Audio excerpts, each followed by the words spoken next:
Nous vivons un moment historique. Le monde d'aujourd'hui va bientôt disparaître et nous pouvons encore écrire le monde de demain. Je suis venu ici pour partager avec vous un message d'espoir, car je pense sincèrement que la conscience des limites du modèle actuel peut nous aider à prendre les décisions qui s'imposent et à construire enfin, ensemble, la société du bonheur.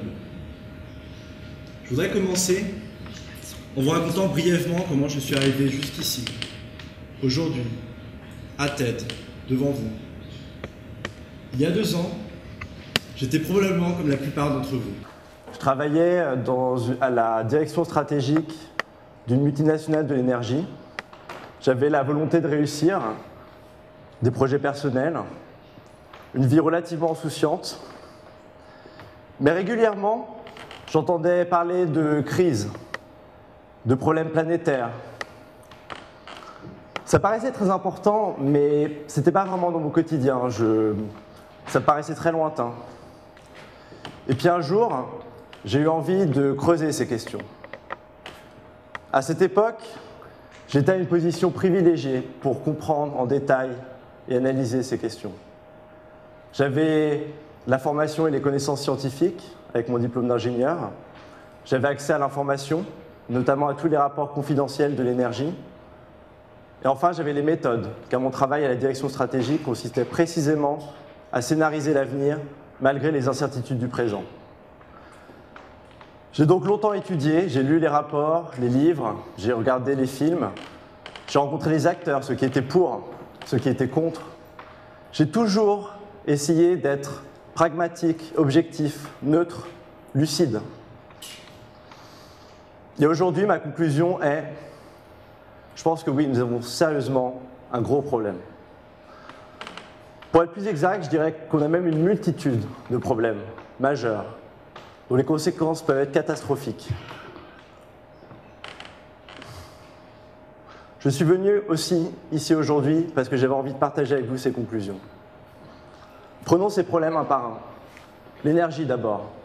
L'énergie, c'est fondamental. Notre société, notre économie, notre vie quotidienne, tous reposent sur une énergie abondante et bon marché. L'énergie, c'est ce qui nous permet d'être si productifs, d'être si réactifs, d'être si efficaces. L'énergie, et le charbon puis le pétrole en particulier, sont à l'origine même de la révolution industrielle. Et la plupart des progrès des 150 dernières années sont liés à l'énergie. Aujourd'hui, nous sommes dépendants. Je dirais même que nous sommes des drogués de l'énergie. Et je dirais même que le pire, c'est que nous sommes déjà en situation de manque. La crise économique actuelle est un pic pétrolier. Le baril de pétrole a atteint 140 $ en 2008, un pic historique, juste avant l'effondrement économique. Ce n'est pas une coïncidence. Aujourd'hui encore, le prix du baril tourne autour de 100 $, alors que même que l'économie mondiale tourne au ralenti et que le chômage atteint des sommets. Le climat, maintenant. Le climat est la conséquence directe de notre consommation effrénée d'énergie fossile. Nous rejetons chaque année des milliards de tonnes de gaz carbonique qui avaient été piégés par des forêts préhistoriques et stockés pendant des millions d'années sous le sous-sol sous forme de gaz, de charbon, de pétrole. Les énergies fossiles et le réchauffement climatique sont les 2 aspects d'un même problème. Il y a aujourd'hui un consensus extrêmement fort sur la réalité et la gravité du problème climatique. Mais ce consensus est parfois occulté par une campagne de désinformation et de décrédibilisation. Cette campagne du mensonge et de la confusion me rappelle personnellement beaucoup celle qu'a menée l'industrie du tabac pendant 50 ans. Si l'industrie du tabac a réussi à nier l'évidence et à entretenir la confusion pendant autant de temps, au prix de 8 millions de morts supplémentaires, la question est combien de temps va durer le déni climatique, qui a pour lui les industries les plus puissantes de la planète, l'énergie, la chimie, l'industrie automobile. Je vous demande une seule chose. Posez-vous les bonnes questions. Qui croire? Quels sont les enjeux et les intérêts en présence? Comprenez les conséquences. Cherchez les causes. C'est notre avenir dont il est question. Je voudrais maintenant parler du problème des métaux. Les métaux sont moins connus, pourtant la dynamique est la même que pour l'énergie. Premièrement, tout repose sur l'exploitation de stocks finis, qui s'épuisent rapidement. Deuxièmement, l'homme est feignant.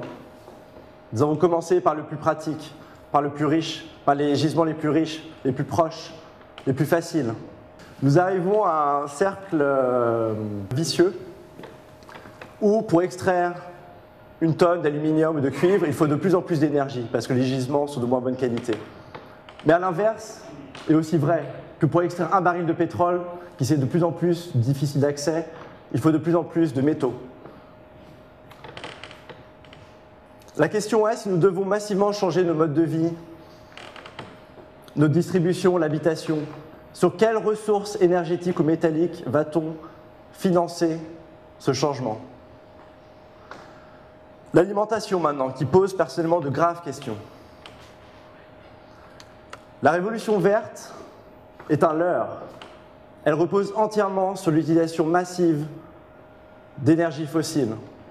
Il faut du gaz pour faire des engrais, il faut du pétrole pour faire les pesticides, il faut des métaux pour faire des machines, il faut de l'essence pour le transport et les tracteurs.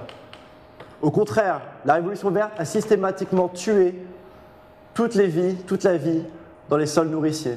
Les sols nourriciers, c'est ces 30 cm de terre, c'est pas beaucoup 30 cm.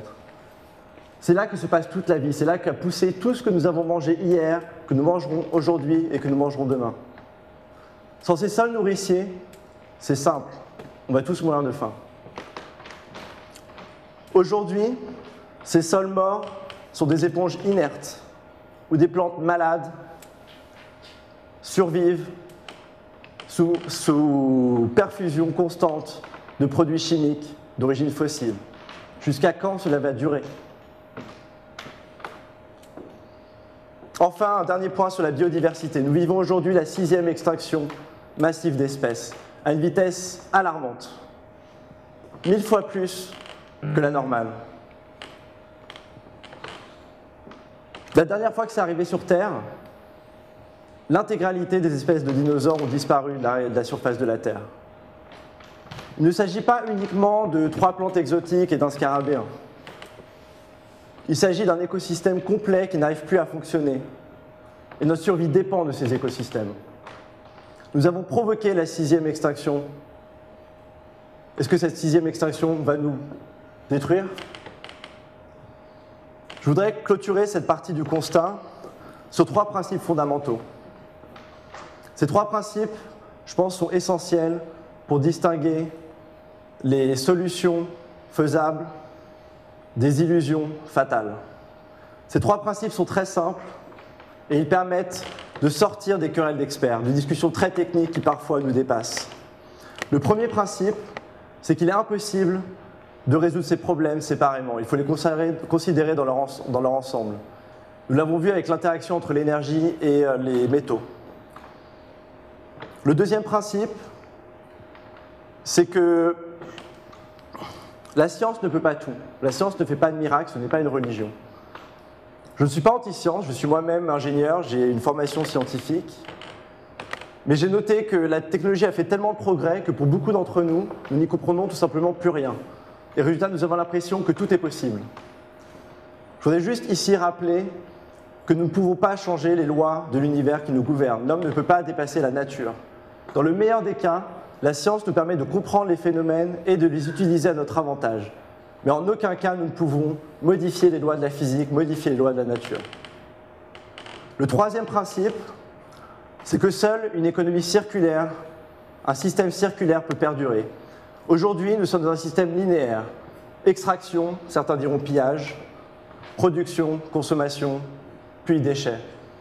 À un rythme de plus en plus effréné, il faut changer de système et passer à un système circulaire, où il n'y a plus de déchets et où tous les intrants sont de base renouvelable. Ce changement ne va pas arriver en douceur, ne va pas arriver soudainement. Ce n'est pas la main visible du marché dont tout le monde nous parle mais que personne n'a vu qui va faire que ça arrive soudainement. J'ai un exemple personnel pour l'illustrer. J'ai participé à la construction d'une centrale en Turquie à 1 milliard de dollars qui en ce moment est en train d'être construite. Et alors que je travaillais sur ce projet, j'ai un jour réalisé que cette centrale allait me survivre. Pourtant, je suis encore relativement jeune. Je pense que ça illustre bien que les décisions qu'on prend aujourd'hui nous engagent pour demain, après-demain et les 10 ou 20 ans à venir. Toutes nos infrastructures de distribution, de transport, de consommation, d'habitation ont été construites pendant les 50 dernières années. Elles sont basées sur l'hypothèse d'une consommation et d'une disponibilité toujours plus grande de ressources et d'énergie. On ne va pas les changer en claquement de doigts. Ça va prendre du temps et il faut commencer maintenant. Paul Valéry disait « Voici venu le temps du monde fini. Le monde tel que nous le connaissons aujourd'hui se termine. Même si nous avons du mal à le croire, même si parfois nous refusons de le voir. Mais je suis quand même venu ici aujourd'hui pour partager avec vous une vision d'espoir. Car je pense que la conscience de ces limites, c'est aussi une chance unique pour nous de recréer ensemble, enfin, une société meilleure. J'ai un exemple pour l'illustrer. Au dernier débat de la présidentielle, Hollande-Sarkozy, j'ai compté le nombre d'occurrences des mots croissance, économie, économique. 69 fois ils ont été prononcés. J'ai compté alors les mots bonheur, bien-être, santé. 0 fois. Pas une seule fois ils ont été prononcés. Posez-vous la question, qu'est-ce que c'est que cette société qui passe l'économie en premier, en priorité par rapport au bonheur et au bien-être de ses citoyens?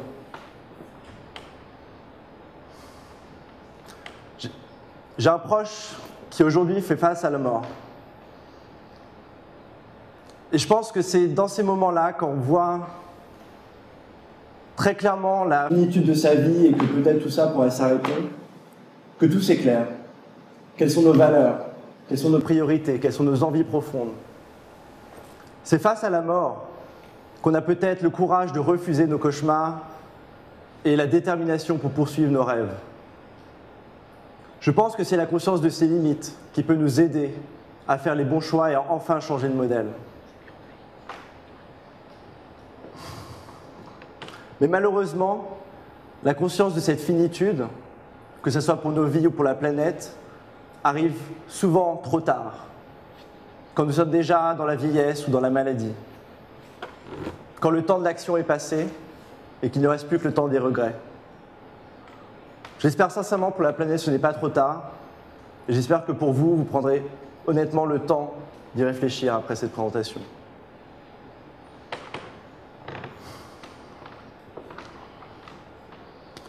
J'ai le sentiment profond, impératif, que nous sommes arrivés à l'heure des choix. L'histoire ne change pas sans acteurs. Le changement se mérite. Le changement se concrétise. Le changement s'incarne. Gandhi disait « Soyez le changement que vous voulez voir dans le monde ». Aujourd'hui, le changement, il est partout.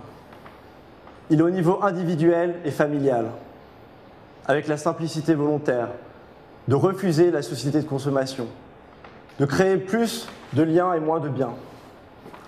Il est au niveau local, avec le mouvement des villes en transition, qui est un collectif de citoyens et de citoyennes mobilisés face au pic pétrolier, au réchauffement climatique, et qui travaillent concrètement à la résilience des territoires. Il est aussi au niveau global, avec le projet politique de la décroissance, le revenu maximum autorisé, la dotation inconditionnelle d'autonomie, la gratuité. Ces initiatives se renforcent. Mutuellement, elles font système. Il y a autour de nous 1 million de révolutions silencieuses. J'aurais voulu terminer avec une image de la planète Terre, prise depuis la Lune. Je pense qu'elle est assez symbolique. Cette planète Terre, on y est tous nés, on y vit, on y mourra. Et autour de nous, il n'y a pas de plan bis. La Lune ou les autres planètes sont inhospitalières, ou trop loin, et très souvent les deux. Il n'y a pas de plan bis, il n'y a pas de planète B. Nous avons l'obligation morale d'essayer. Nous avons l'obligation morale de tout faire pour changer, soi-même, les autres, le monde. Certes, l'échec est possible. Le succès n'est pas garanti. Mais je suis déterminé aujourd'hui à tout faire et à consacrer toute mon énergie pour y arriver. Car je refuse d'avoir un jour à dire à mes enfants « Je savais, mais je n'ai rien fait ». Je vous remercie.